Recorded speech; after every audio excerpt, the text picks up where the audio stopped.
You ask Tiger to calculate. This deals with linear inequalities with one unknown. The final result is x greater than 24. Let's solve it step by step. Isolate the x. Multiply both sides by 8.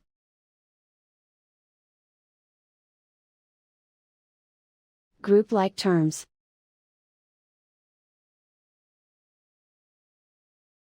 Multiply the coefficients.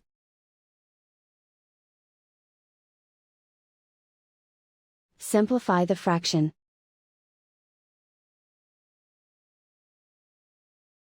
Simplify the arithmetic.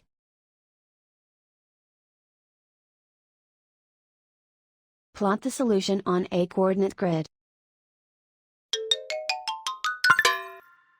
And so the final result is x greater than 24.